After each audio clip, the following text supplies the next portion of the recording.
For over 55 years, Dr. Ed Silvoso has been making a difference in people's lives, working in local churches, the global church at large, as well as working in the marketplace, in economics and education, all areas of life and difference making. And in the recent years, he has found himself involved in transformational initiatives. And we are delighted to welcome you to 100 Huntley Street. God bless you, Ed. Thank you, John. Delightful to have you with us. I am anxious, I should mention that you are also the founder and president of Harvest Evangelism and International Transformation Network. In all of these years, you have been sowing great seed, and now you find yourselves at this season of your ministry with some amazing things taking place. You're actually watching churches, leaders, business leaders, government leaders experiencing Christ and in their places of influence becoming agents of transformation. Tell us about that. Then we'll have a clip of an example of that in a moment. Well, if I have to summarize it in one phrase, my ministry is to help people love Mondays as much as they love Sundays. Well said. You know, that when they wake up on Monday, they say, thank God it's Monday. And we begin with the pastors because they are the key. Pastors are the most dedicated people. They pour their lives, you know, into a congregation. But in the old paradigm, okay, I'll see you next Sunday. And so I tell pastors, I'll show you how to find your Aquila and Priscilla, and then you go with them into the marketplace. And what we have seen, John, in over 300 cities, transformation is happening. First, at the personal level. People find Jesus, they invite Jesus into their heart. But then they invite him into their household. And household, as you know in the Bible, is not only family, but it's workplace. Because people work out of their home. And it's so rewarding, John. When did it happen for you that you when did the light turn on that yes, the church is like the hub, but you know, influencing those in government and commerce and sports and media and the arts, education, they're going out and spoke, but the church was the center. When did it spark in your heart and head and ministry life? You know, this is the way it works. I'm an evangelist. You know, I come from a family of evangelists. And my wife's brother is Luis Palau. My brother-in-law is Juan Carlos Ortiz. I bet holidays are preaching festivals. So can you imagine? You know, we are talking about leading souls to Christ. Sure, passion. But then the Lord, through a very dramatic experience, I was given 2 years to live in 1980, incurable disease. And I have to be pulled out of the game. You know, here you are playing on Super Bowl Sunday and sidelined. You know, boom. And God used that, as he always does, to introduce me to the power of prayer like never before. To really understand intercession. And so one thing led to the other, and when I understood the power of prayer, we built a prayer chapel in my native Argentina to pray for 108 towns that didn't have a church, began a process through prayer evangelism. Today we have churches in all 109 towns. So I said, okay, prayer works. Then the Lord took us to a city of 400,000 with only 5,143 believers. And there we learned about city reaching. Today, that city, and I'm not taking the credit, the local pastors deserve it, from 5,000, 250,000 people in church. Praise God. So as you can say, I'm at the top of the game, right? I'm an expert. And then the Lord rebuked me and say, Ed, read Matthew 28. I'm not talking about cities. I'm talking about nations. So then the Lord told me, and this is the turning point that you asked me about. He asked me to reread the Bible, but to wear the marketplace paradigm. And I said, why is that? Well, because the theology you have studied is good, but it was written usually by monks or people that have a monastic lifestyle, theologians and so forth. And then when you go to work on Monday, which was so clear on Sunday, and out of that came my book, Anointed for Business. And as I'm writing that book, John, I realized every revival in the Bible happened in the marketplace. The heroes of the faith, Hebrews 11, they are called by God while they are in the marketplace, and they do their job in the marketplace. Jesus, for 30 years, was a marketplace person. So were his apostles. And so I had, I don't know what the word is, an epiphany or whatever, when I realized that what I did before going into the ministry, I was a hospital administrator and banker. You're in the marketplace. It was as a spiritual as what I was doing then in a stadium or facing a television camera. And that all part of me connected to the current part. Yeah. And my book helped me become free and help pastors free people. And that became the tipping point. I want to look at a clip here in a moment, but let me ask you this. Oftentimes, and you know this is true, I've been in ministry a long time. I'm a second-generation minister. Good. Oftentimes, either pastors are intimidated by business people, or business people can be intimidated by the religious aspect of a pastor. How are you working together to bring these two together? Because it really can be challenging. Absolutely, and this is a solution.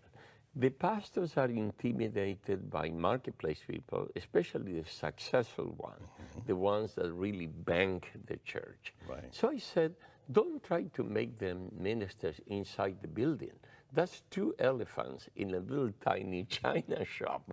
What you need to do is show them that their work is their ministry, and that they should go to work and become a pastor. As salt and light. Right. Yes. Now, what that does, John, it makes the marketplace person appreciate the pastor more, because he realizes how difficult it is to love people that don't listen to you or what have you. To live Christianly in the marketplace. And so the pastor can become a counselor and friend. Yeah. Well, the pastor actually moves from being the quarterback to the coach. So he has the playbook, he calls the play number. But also the marketplace people usually live with a sense of shame, especially those that they are passionate about ministry, but they get this subliminal message, you didn't make the cut, you were not called to the ministry. So when the pastor validates them and tells them, you are as much a minister as I am, and I am releasing you to go there. Both of them find their tempo. That is a great perspective. Juarez, Mexico, just across the border, has been a place that you and your team have been working for a while. We want to see a clip. Just give us a few seconds of a setup. What are we going to see? Good. Okay. Ciudad Juarez used to be the murder capital of the world.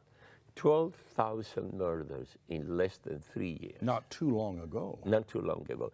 300,000 people out of 1.5 million left the city. I mean, you could smell blood in the air. Today, and you will see just a tiny clip, because on our website they will find the whole documentary. It's the safest city in Mexico. The economy has rebounded. The mayor became a Christian, chief of police became a Christian, attorney general is a Christian, the governor came into the kingdom, and Juarez has become a boom town. Well, let's take a look at this, and we'll be back and enjoy this, celebrate. Today, Ciudad Juarez is experiencing a renewal so dramatic and powerful that it is no longer the world's most dangerous city. Optimism has begun to return, and as always, begins with prayer. In 2011, I went to a high place in the outskirts of the city. And by God's grace, I made a declaration to adopt the city. I said to the city, you're no longer an orphan. And today I'm in another high place, right in the middle of the city. This is the way God sees our cities. Places where He wants to manifest Himself through the church, in the community, in the marketplace, bringing transformation. And it's working. Even the highest authorities can testify to that. Por el poder de Dios. With the power of God and the help of Christians in the city, homicides have decreased by 80%, kidnappings by 100%, and extortions are down by 90%. Now we can say our churches, our streets, and our sport areas have been rescued. As the streets of Juarez have been reclaimed, laughter can once again be heard in the parks and open spaces. Families are now able to enjoy an outdoor lifestyle, that was once stolen by cartel violence. So that's transformation. What was the key? Was there a catalytic decision made by a leader or leaders that saw that this pastor, conclusion? Poncho Murguia, he realized one day, he came to one of our conferences, God called me to pastor the city by equipping the saints that sit under my teaching Right. to do the work of the ministry Monday through Saturday. And when he understood that, John, his whole paradigm shifted. Ed, it all comes back to the leader, doesn't it? Yes, absolutely. And the leader being open to grow and develop and to see the world bigger than just one's own congregation. Yeah. I don't know how it's in Canada, but in America, so many pastors go through burnt out. So many of them abandon the ministry. Why? I think, John, because when they answer the call, their vision is so huge. They are dreaming of millions. And then they get into a structure that confines them. But when they go through a paradigm shift like Poncho Murguia did, they said, I may only have 10,000 people here or 100, but I'm the pastor of 1.5 million. Yeah, it's like John Wesley, the world is my parish. Yes, and you have to, but that's the kind of good work you do. Now, you are about inspiring, encouraging, and resourcing Christian leaders. You have a global conference coming up in California. Yes. Tell us about it. We're going to put the website and information up for people to know about it. What's the conference and when is Well, it? there are about 3,000 leaders in 6 continents. 1,000 of them are pastors. 2,000 are government, education, and business. Right. So every year we get together. Okay. And we are getting together on October 13th through the 16th in Silicon Valley, which is San Jose, California. So strategic. And we get some presidents that come, governors, CEOs. Actually, when you compute the number of people that these 3,000 leaders influence or lead as either employees or church members, comes close to 3,800,000. See, that's the beautiful thing about leadership math. You know, fellowship math is addition, but leadership math is not just multiplication, but it's exponential multiplication. But look at Jesus. He blessed Bartimaeus because he needed help. Yeah. But he spent an overnight with Zacchaeus because one Zacchaeus can float all the Bartimaeus. That's right.